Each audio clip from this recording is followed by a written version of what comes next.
Part 1. The Discovery. Mom gained a daughter. Dad still thinks he has a son. Only one of those things is still true. My name is Aiden Cole. I'm 25, and until 11 months ago, I would have described my life as boring in the safest possible way.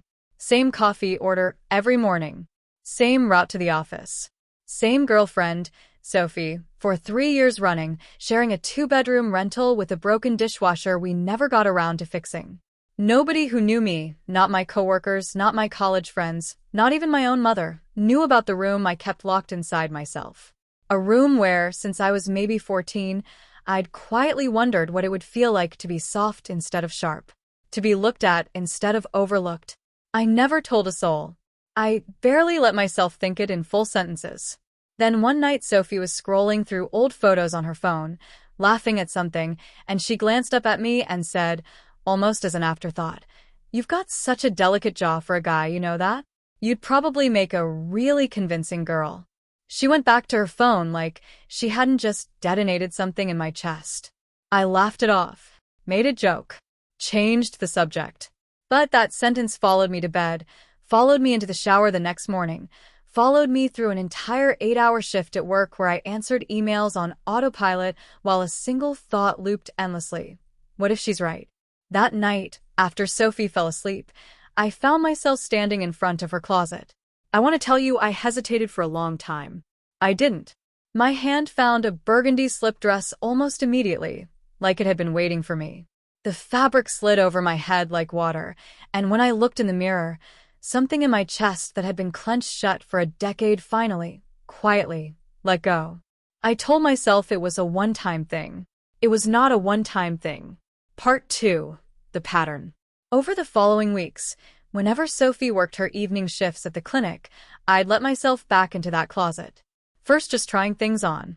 Then makeup, clumsy at first, a smear of foundation here, an uneven line of eyeliner there, wiped off and reapplied a dozen times until I got something close to right. I bought my own mascara and lipstick online, had them shipped to a locker at the post office, so there'd be no delivery record at home. I told myself that was just being careful. Really, it was the first sign that some part of me had already decided this wasn't going away. I found an old bob-cut wig in a box of Sophie's old Halloween costumes, chestnut brown, slightly tangled. The first time I put it on and looked at the full picture, dress, makeup, wig, I didn't recognize the person staring back. And for one long, suspended moment I didn't want to.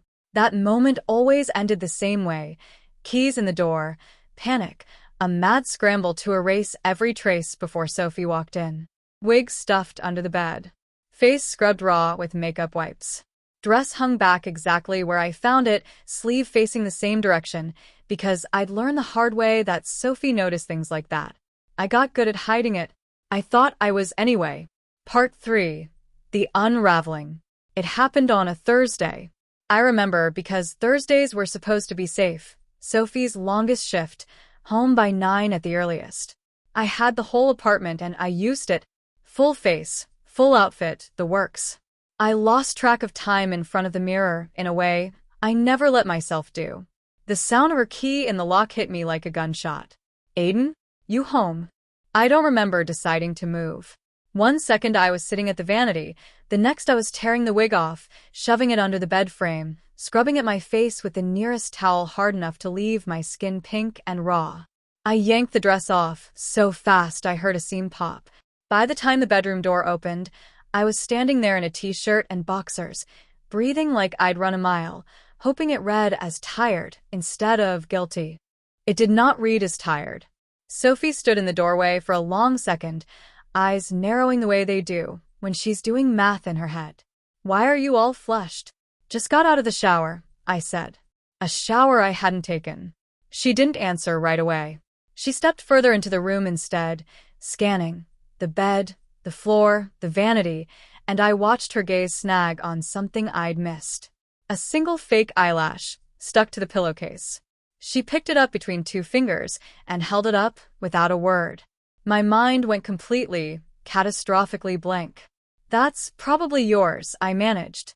"From ages ago." "I don't wear falsies," she said flatly. "Never have." "Maybe a friend left it. From when Priya stayed over." Sophie's eyebrows went up. Priya has been in this apartment exactly once, for months ago, and she didn't sleep in our bed. She set the eyelash down on the nightstand like evidence at a crime scene. Try again. I had nothing. The silence stretched long enough that it became its own answer. Then her eyes drifted toward the closet, standing very slightly ajar, and toward the corner of fabric, the hem of the burgundy dress, poking out from under the bed where I'd shoved it in my panic. She crouched down and pulled it out slowly. Aiden. Her voice had gone very quiet. Is this mine? Yes. Why was it under our bed? I opened my mouth, closed it, opened it again. Nothing came out that didn't sound insane.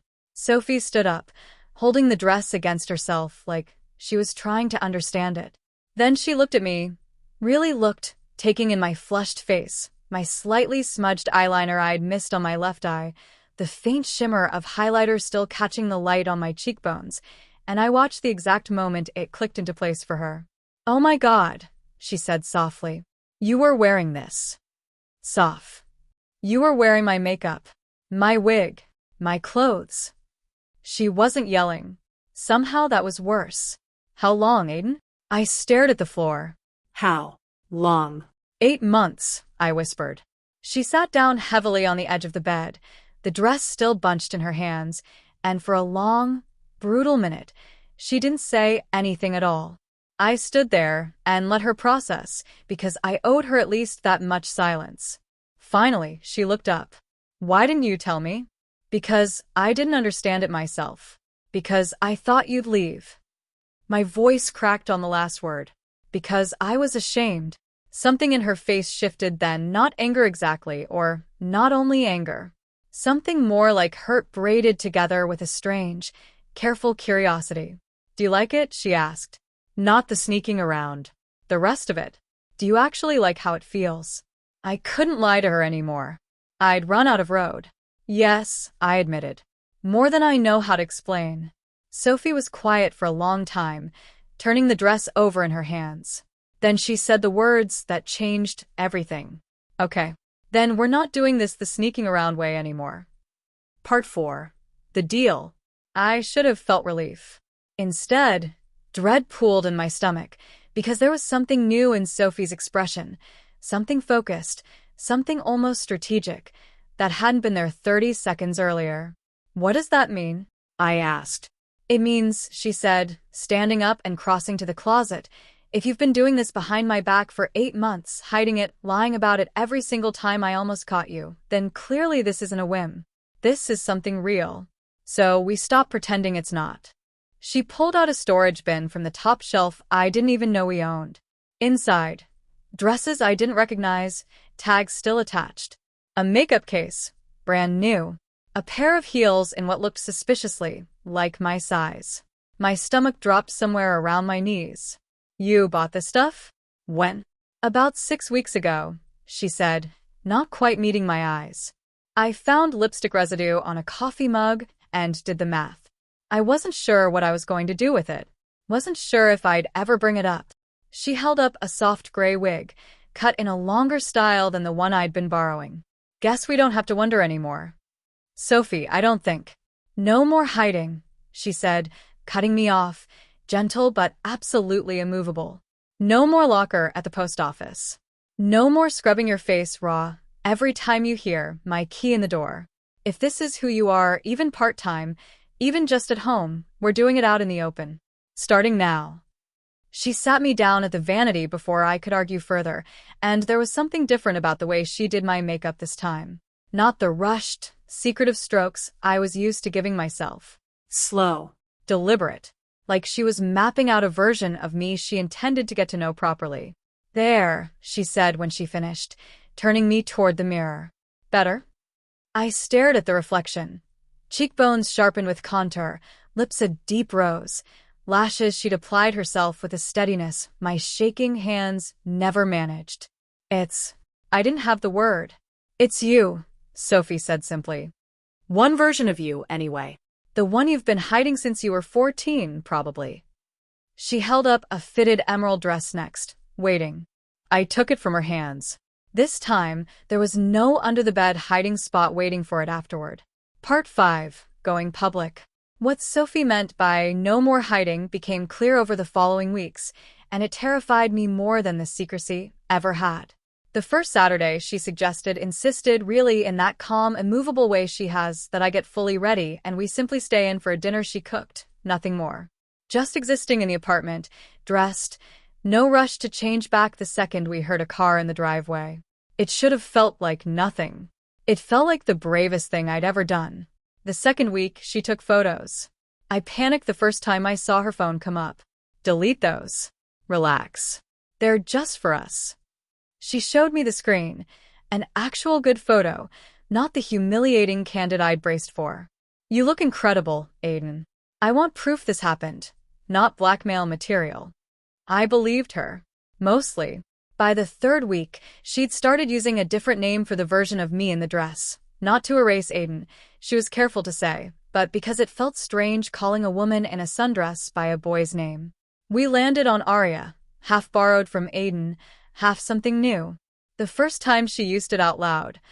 Aria, can you grab the wine glasses? Something settled in my chest that I still don't have a clean word for. Recognition, maybe. Relief. Not every week was smooth. There was a night, about a month in, when Sophie pushed for more than I was ready to give, a friend's birthday party, suggesting I come as Aria for the whole evening, no retreat plan. I said no. She didn't argue, but she didn't fully let it go either. You keep saying you feel more like yourself like this, she said, but you only ever let yourself be her inside these four walls. At some point, Aiden, you have to decide if this is a private hobby or an actual part of who you are. I can't decide that for you. I didn't have an answer for her that night. I still don't have a complete one. But I noticed, over the months that followed, that the question stopped scaring me quite as much every time she asked it. Part 6. The Reckoning. 6 months after that first Thursday, Sophie's sister Priya came over for dinner. The same Priya I'd once tried to blame for a stray eyelash. Sophie hadn't told her anything. I hadn't decided if I was ready for anyone else to know. Halfway through dinner prep, a lipstick rolled out of my jacket pocket and across the kitchen floor, stopping directly at Priya's feet. The room went very still. Priya picked it up, turned it over, looked at the shade, a soft rose I wore constantly by then, and looked back at me with an expression I couldn't immediately read. "Is this yours?" she asked. Not accusing, just asking. Sophie's hand found mine under the counter and squeezed once, steady, waiting for me to decide how this went. I thought about the version of myself who used to scrub his face raw at the sound of a key in a lock. I thought about 8 months of locked doors and post office lockers and lies that got thinner every time I told them. "Yeah," I said. "It's mine." Priya blinked, looked at Sophie, who gave the smallest nod, like she was confirming something rather than announcing it. Then Priya looked back at me and, after a pause that felt like it lasted a year, said simply, "Okay, good color on you, probably." It wasn't dramatic. It wasn't the movie moment. It was just okay. And somehow that was so much bigger than anything I'd braced for. Part 7. What I know now. It's been almost a year since that first Thursday. I still haven't figured out exactly what this means for the long run, whether Aria is a part-time thing, a full-time thing, a name that eventually swallows Aiden whole, or something that settles somewhere in between and stays there. Sophie says I don't have to know yet. She says the only mistake I made wasn't the wanting.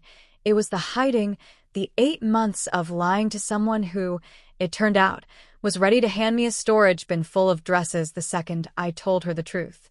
I think about that night at the vanity sometimes, Sophie's hands steady on my face, the mirror showing me someone I'd been quietly starving to meet since I was 14 years old. I think about how certain I was that the truth would end everything, and how wrong I turned out to be. Mom still thinks she has a son. She's not entirely wrong. But somewhere along the way, without either of us fully planning it, she also gained someone else. And one of these days, when I'm ready, I'm going to introduce them. And